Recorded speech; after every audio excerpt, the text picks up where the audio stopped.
बिस्मिल्लाहिर्रहमानिर्रहीम। अस्सलाम वालेकुम स्टूडेंट्स, आज हम फ़िज़िक्स क्लास 10th की pairing scheme for 2023 Punjab boards के बारे में डिस्कस कर रहे हैं। क्योंकि सेशन के लास्ट के ऊपर माइंडसेट बच्चों का कुछ इस तरह से होता है कि सर अब हम टोटल मार्क्स कैसे गेन कर सकते हैं। तैयारी दरमियानी सी बच्चों की होती है, अब उस तैयारी को सामने रखते हुए हम टोटल मार्क्स की तरफ कैसे जा सकते हैं, तो उसके लिए पेयरिंग स्कीम की हेल्प ली जा सकती है। तो उसके लिए हमारे पास पेयरिंग स्कीम आपकी बुक के मुताबिक अगर हम देखें तो चैप्टर नंबर 10 to 18 आपकी बुक के ऊपर गिवन है।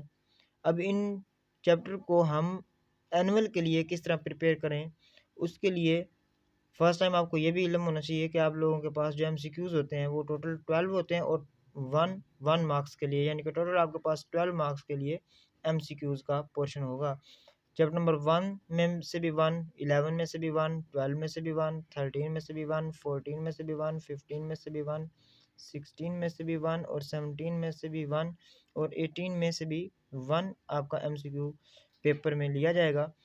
टोटल जो चैप्टर्स हैं ये हमारे 9 बनते हैं। जो टोटल बाकी रिमेनिंग जो 3 MCQs होंगे वो आपकी बुक में से किसी एक पोर्शन में से कोई एक शॉर्ट क्वेश्चन की सूरत में MCQs की सूरत में लिया जा सकता है। जैसे आपकी बुक के अंदर चैप्टर वाइज जो टेबल होते हैं वहाँ से लिया जा सकता है, किसी का ऐसा यूनिट पूछा जा सकता है, किसी का कोई फार्मूला पूछा जा सकता है। तो बाकी वो 3 इस तरह से टोटल उसने अपने कंप्लीट कर लेने हैं। बाकी आपका जो शॉर्ट क्वेश्चन का पोर्शन होता है वो चैप्टर नंबर 10 to 18 आप इसकी डिवीजन चेक कर सकते हैं। लेकिन इससे भी हट के हमने ये चीज़ पहले देखनी है कि आपका सेक्शन नंबर 1 कौन-कौन से चैप्टर से पेयर करेगा और सेक्शन नंबर 2 में से कौन-कौन से चैप्टर जो है उनकी पेयरिंग है, और जो थर्ड सेक्शन आपका शॉर्ट का होगा उनमें से कौन-कौन से क्वेश्चन कितने-कितने कौन-कौन से चैप्टर में से आएँगे।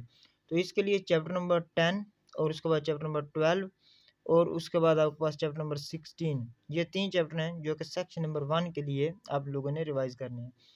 तो चैप्टर नंबर 10 में अगर हम देखें तो 3 शॉर्ट क्वेश्चन हैं। इसी तरह चैप्टर नंबर 12 में अगर हम देखें तो आपके पास 3 शॉर्ट क्वेश्चन हैं। इसी तरह चैप्टर नंबर 16 की बात करें तो इसमें से आपके पास 2 शॉर्ट क्वेश्चन। तो इन टोटल 8 क्वेश्चन में से आप लोगों ने 5 इसके 5 आपने क्वेश्चन अटेम्प्ट करने हैं और 5 2 ज़ार 10। तो आपका ये सेक्शन नंबर 1 जो है वो कंप्लीट हो जाएगा।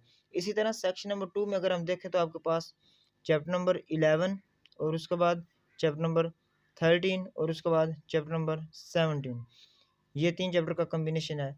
और चैप्टर नंबर 11 में से आपके पास 2 शॉर्ट क्वेश्चन है। इसी तरह चैप्टर नंबर 13 में से आपके पास 3 शॉर्ट क्वेश्चन है। इसी तरह चैप्टर नंबर 17 में से आपके पास 2 शॉर्ट क्वेश्चन है। तो इनकी कॉम्बिनेशन से आप लोग अपने 5 शॉर्ट क्वेश्चन यहाँ से कंप्लीट कर सकते हैं। जी, तो नेक्स्ट हमारा जो सेक्शन नंबर इसका 3 होगा, उसमें अगर हम देखें तो हमारे पास चैप्टर नंबर 14, 15 और 18, ये 3 चैप्टर हैं जिनका कॉम्बिनेशन सेक्शन नंबर 3 के लिए होगा। तो चैप्टर नंबर 14 में से आपके पास 3 शॉर्ट क्वेश्चन होंगे, चैप्टर नंबर 15 में से आपके पास 2 शॉर्ट क्वेश्चन होंगे, चैप्टर नंबर 18 में से आपके पास 3 शॉर्ट क्वेश्चन होंगे। इनमें से भी आपने टोटल 5 अटैम्प्ट करने हैं और थर्ड सेक्शन आपका शॉर्ट क्वेश्चन के लिए अटैम्प्ट हो जाएगा।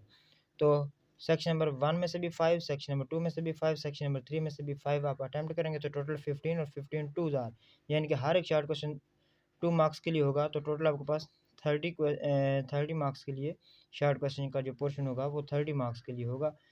तो फर्स्ट टाइम 30 प्लस 12 42, बाकी आपके पास 18 मार्क्स जो कि टोटल आपके पास ये जो फिज़िक्स का पेपर होता है वो टोटल 60 मार्क्स के लिए होता है। तो बाकी 18 मार्क्स आपके पास लॉन्ग क्वेश्चन के लिए बाकी रह जाएंगे। तो लॉन्ग क्वेश्चन की कॉम्बिनेशन की अगर हम बात करें तो उसके लिए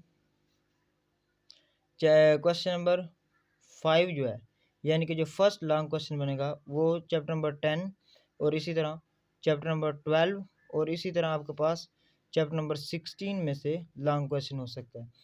तो अब इन 3 चैप्टर में से एक लॉन्ग क्वेश्चन आपका कैसे होगा? अब यहाँ पर आप थोड़ा-सा कन्फ्यूज़ हो रहे होंगे कि अब 3 चैप्टर और 1 लॉन्ग के आपके पास टोटल इसके 2 पार्ट्स होते हैं। तो इसी तरह किसी एक में से वो स्किप करेगा और एक में से वो एक पार्ट लेगा और किसी तीसरे चैप्टर में से उसका सेकंड पार्ट लेकर अपने क्वेश्चन को कंप्लीट करेगा। तो बहरहाल हमारा जो लॉन्ग क्वेश्चन का कॉम्बिनेशन है वो इन 3 चैप्टर के साथ है। तो आप तीनों को रिवाइज़ करेंगे तो आपका एक लॉन्ग अटेम्प्ट हो जाएगा। और इसके अंदर अगर हम देखें तो हमारे पास जो चैप्टर नंबर 10 है और इसके अलावा हमारे पास जो चैप्टर नंबर 12 है, इन दोनों के आप लोगों को थ्योरी प्लस न्यूमेरिकल दोनों चीज़ें रिवाइज करनी है। और इसी तरह जो नेक्स्ट जिसका कॉम्बिनेशन है वो चैप्टर नंबर 16 के साथ है। तो चैप्टर नंबर 16 के चूँकि न्यूमेरिकल नहीं है, लिहाजा आपको जस्ट इसकी थ्योरी को जो है वो रिवाइज करना है। तो इस तरह आपका एक लॉन्ग क्वेश्चन अटेम्प्ट हो जाएगा। अगर इसके सेकंड की बात करें तो हमारे पास वो क्वेश्चन नंबर 6 की सूरत में होगा, और वो चैप्टर नंबर 11, इसी तरह आपके पास चैप्टर नंबर 16, और इसी तरह आपके पास चैप्टर नंबर 17 का कॉम्बिनेशन है। तो chapter number 11, chapter number 13, chapter number 17 में से भी अगर हम देखें तो 17 के चूँकि न्यूमेरिकल नहीं है, बाकी जो दोनों चैप्टर उन दोनों के अपने न्यूमेरिकल प्लस थ्योरी टोटल आप रिवाइज करेंगे तो आपका एक लॉन्ग अटेम्प्ट हो जाएगा। तो चूँकि हमने 3 क्वेश्चन में से कोई से 2 क्वेश्चन अटेम्प्ट करने हैं टोटल 60 मार्क्स गेन करने के लिए, तो बाकी आप इनमें से कोई भी एक चॉइस छोड़ सकते हैं। अगर आपको चॉइस में नहीं रहना तो अपने जस्ट जो दोनों क्वेश्चन हैं उनको रिवाइज कर लें, उनका कॉम्बिनेशन देख लें और उसके मुताबिक अपनी तैयारी कर लें, और बाकी जो 3 क्वेश्चन होंगे उनको आप स्किप कर सकते हैं। लेकिन वो स्टूडेंट जो अपने आप को ये समझता है कि हमें मतलब इस तरह जो है वो हमारा टोटल मिस हो सकता है, कोई ऐसा क्वेश्चन आ सकता है जो हमारी जो हमने रिवाइज़ नहीं किया होता, तो इसलिए फिर उसका थर्ड क्वेश्चन भी रिवाइज़ करना ज़रूरी है। उसकी अगर कॉम्बिनेशन की बात करें तो वो हमारे पास चैप्टर नंबर 14, चैप्टर नंबर 15 और आपके पास चैप्टर नंबर 18 का कॉम्बिनेशन है। तो 14, 15 और 18 चूँकि 18 के भी न्यूमेरिकल हैं, इस वजह से फिर 14, 15 और 18 तीनों के आपको थ्योरी प्लस न्यूमेरिकल रिवाइज़ करना है, तो आप टोटल जो है वो थर्ड क्वेश्चन की जो है वो तैयारी कर सकते हैं। तो बहुत ही सिंपल है, ईज़ी है। पेयरिंग स्कीम आपके साथ शेयर की है। आई होप कि आपको इसमें कोई कन्फ्यूजन नहीं होगी। अगर फिर भी किसी किस्म का कोई क्वेश्चन हो तो आप लोग कमेंट बॉक्स में पूछ सकते हैं। शुक्रिया।